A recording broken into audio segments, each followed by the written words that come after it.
On Christmas Eve, Fritz and Mary were looking forward to unpacking their presents. Suddenly, there was a knock at the door. It was their uncle with a bunch of gifts in his hands. The children were very happy to see him. Then they began to unpack the presents. Mary got fancy dolls, toy dishes, and a beautiful silk dress. Fritz also got what he wanted, a magnificent horse and a mouse king. Mary noticed that there was a soldier under the tree. It was the Nutcracker, designed to neatly crunch hard nuts. The girl really liked it. But Fritz said it was his gift and tried to take it from his sister. The children stretched the Nutcracker so far that they tore his arm off. The broken toy became unnecessary for the boy. Mary was very upset and burst into tears. But my uncle was able to repair the soldier. The girl was happy and hugged him gently. The day was very busy, so she soon got tired and fell asleep right under the tree. During her sleep, Mary heard strange sounds. They were like mouse fuss. The girl opened her eyes. The objects in the house seemed much larger than they were. And the tree under which she fell asleep became absolutely gigantic. Mary realized that it was not the objects that had increased, but that she had decreased. Suddenly, the Mouse King with his army appeared before the eyes of the astonished girl. Mary was very frightened and wanted to run away. But the giant mice stopped her. And then a miracle happened. The Nutcracker jumped to his feet and grabbed the girl. They instantly climbed the tree to the bookshelf, and along it got to Fritz's toys. There was a whole collection of tin soldiers. The Nutcracker called for help. The soldiers immediately jumped to their feet and ran after him. The Nutcracker took command of the army, and the soldiers began to fight the army of the Mouse King. The battle between toys and mice was fierce. But, unfortunately, there were too many mice, and the Nutcracker army began to suffer defeat. Mary saw this and ran out of her hiding place. She threw her shoe at the Mouse King and hit him right in the head, and he fell to the floor unconscious. The rest of the mice realized that the battle was lost and ran away in all directions. Mary ran to the Nutcracker, but he lay unconscious, as he was badly wounded by the Mouse King. The girl thought that he was dead and began to cry bitterly. And suddenly, a beautiful fairy appeared behind Mary. She decided to help the girl. With a wave of her wand, she revived the Nutcracker. With a second wave of her wand, the fairy turned the soldier into a handsome prince. Mary and Nutcracker looked at each other with loving eyes and could not take their eyes off. With a wave of her wand for the third time, the fairy took the couple in love to the kingdom of sweets. The trees there were made of candy, and the flowers were made of marmalade. It was a wonderful place. Mary closed her eyes for a second in pleasure. And suddenly, she heard the voice of her mother, who called her by name. Opening her eyes, the girl saw her mother, who looked at her in confusion.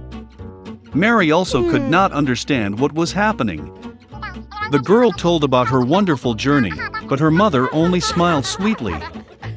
Then Mary saw the pewter Nutcracker in her arms. And then she realized that she had slept under the tree all night, and everything that happened to her was just a vivid dream. A few years later, the nephew of their godfather came to visit Mary and Fritz. As soon as he entered the house, the girl almost fell to the floor in surprise. The boy looked like the Nutcracker as 2 drops of water. He also liked Mary at first sight. After some time, they got married, and lived no worse than in the magic kingdom of sweets. A long time ago, in the desert kingdom of Agrabah, there lived a poor guy Aladdin with his monkey Abu. To survive, he had to steal food from the market. But despite this, Aladdin was kind and honest, because he handed out everything stolen to starving children. One day, while walking through the city, Aladdin noticed how an apple merchant was threatening a young girl. She gave an apple to the child without asking, and now she had to pay. Seeing that the seller called the guards, Aladdin decided to save the girl. He took her hand and helped her hide. But the guards still caught up with the fugitives. And it turned out that the girl Aladdin saved was Princess Jasmine. The guards imprisoned the guy in a dungeon. That same night, the evil advisor of the Sultan Jafar made his way to his cell. He promised untold riches if Aladdin helped him get him a magic lamp from the Cave of Wonders. And Aladdin agreed. Jafar took the guy with the monkey to the cave, but in front of the entrance forbade him to touch anything except the lamp. In the cave, Aladdin found a magic carpet and a lamp. But Abu could not stand the prohibition and touched one of the rubies. The cave began to collapse. Then the magic carpet caught them and flew away to the ruins of the ruined castle. Aladdin looked for a long time at the lamp that he had brought with him from the Cave of Wonders. She was very dusty. When Aladdin wiped the lamp with his hand, Jinn burst out of it. He announced to Aladdin that he had been in the lamp for many years, and for his salvation he could fulfill any 3 wishes. Aladdin promised to use only 2 wishes, and the third to free Jinn from the lamp forever. Looking at the stars, Aladdin remembered the princess. He fell in love with Jasmine, but an ordinary thief could not impress the princess. Then Aladdin spent his first wish to become a prince. Arriving at the palace to the Sultan, Aladdin in the guise of a prince tried to win the heart of Jasmine. But the princess was adamant, because she had long fallen in love with the commoner who saved her at the bazaar. Meanwhile, Jafar noticed the false prince in the palace. The evil advisor tricked the guy into the tower, and with threats began to elicit where the magic lamp was. Receiving no answer, Jafar pushed him from the high tower into the sea.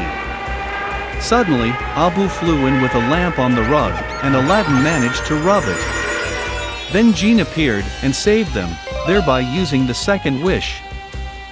Back at the palace, Aladdin told the Sultan that Jafar is an evil wizard who is about to betray the kingdom. The Sultan arrested his advisor, but under cover of night the sorcerer managed to get out of the dungeon. He made his way into Aladdin's chambers and stole the lamp, becoming Jinn's new owner. Jafar spent his first desire to become a sultan. And with the second desire, he requested the power of the most powerful wizard in the world. Having received his, Jafar magically transported the guy with the monkey to the icy wasteland. And he decided to force Princess Jasmine to marry himself. While the wedding ceremony was going on, the magic carpet found out where Aladdin and Abu were, and then returned them to the castle. Seeing Jafar, Aladdin began to tease him, calling him the second in power after Jinn. Then an angry Jafar spent his last wish to become an almighty genie.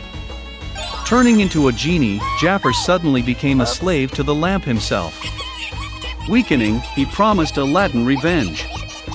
But before he could finish his curses, the lamp pulled him inside.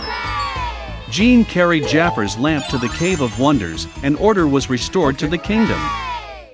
Aladdin decided to keep his promise, so he spent his third wish to free Jinn from the lamp forever. And the Sultan, who saw that Aladdin and Jasmine were in love, allowed them to get married. And they lived happily ever after, and the kingdom of Agrabah only prospered over the years.